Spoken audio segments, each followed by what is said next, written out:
Il était une fois une jolie princesse qui s'appelait Alia. Alia était douce et gentille. Elle chantait des chansons toute la journée. Elle aimait beaucoup se promener dans son grand château, accompagnée de son chien Fifi et de ses oiseaux Lulu, Tatu et Pi. Ces oiseaux étaient libres. Les piètes, comme elle les appelait, car c'étaient des pies, l'accompagnaient en musique quand elle chantait. Et Fifi par moments aboyait, ce qui ne plaisait pas trop aux piètes, qui le regardaient d'un mauvais œil. Alia avait une douce vie.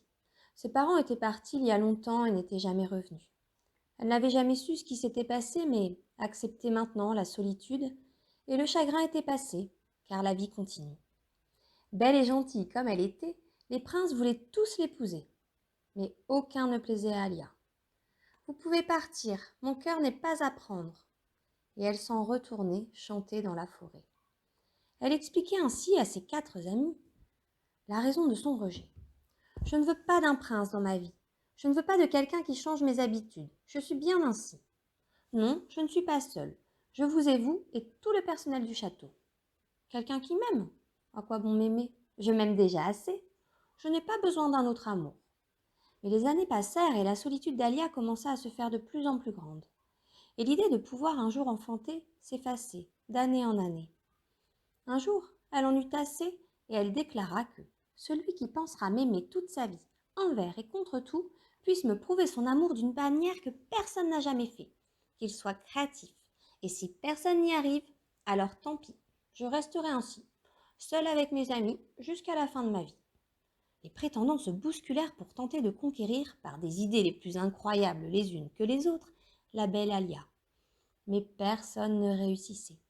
Car Alia, dans son cœur et dans ses yeux, dans son corps, attendait l'émotion, la passion, le frisson. Personne ne réussissait. Certains utilisèrent même la magie. Elle eut droit à des feux d'artifice extraordinaires. Mais ce n'est qu'un spectacle éphémère. Comment savoir que le feu durera toute la vie?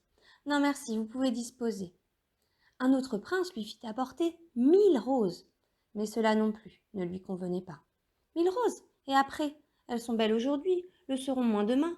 Pourquoi les couper? Elles vont se faner, tout comme votre amour. Vous pouvez disposer. Un autre fit peindre un portrait d'elle gigantesque, de la taille du château. À quoi bon me voir si grande sur mon château? Je sais bien que c'est le mien, mais je n'ai pas besoin de me voir, je me connais. Et puis si je veux me voir, je prends mon miroir. Un autre prince lui écrivit une chanson magnifique, très longue et très belle. Alia, qui aimait tant la musique, en fut extrêmement touchée. Et elle ajouta: Votre chanson est très belle et je vous en remercie. Votre amour a l'air grand et pur. Mais chanterez-vous tous les jours cette chanson? Vous pouvez disposer, merci. Les jours passèrent et les preuves d'amour de nombreux princes échouèrent. Alia commença à désespérer. Je pense que mon prince n'existe pas. C'est ainsi et je l'accepte.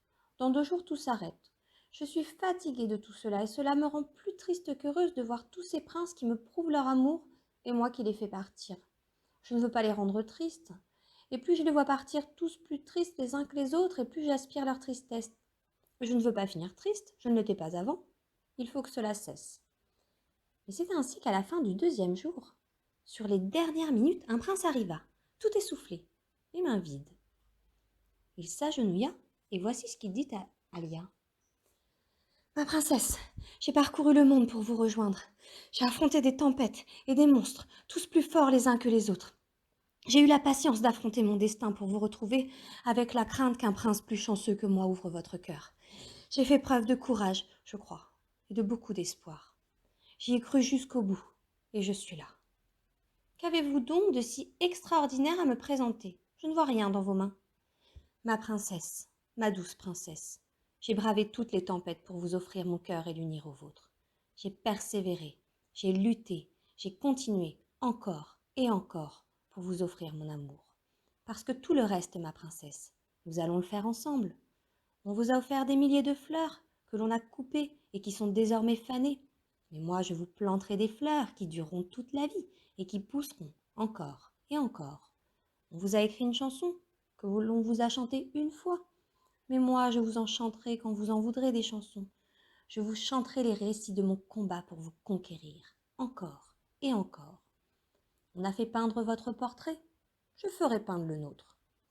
Je vous aime, princesse, et je suis là aujourd'hui pour vous le prouver. La princesse fondit en larmes.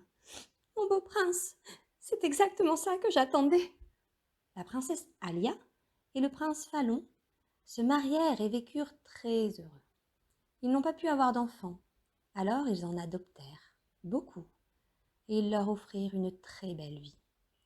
Et dans le château d'Alia Falon, on entendait toute la journée, par toutes les âmes présentes, chanter des chansons, des belles chansons.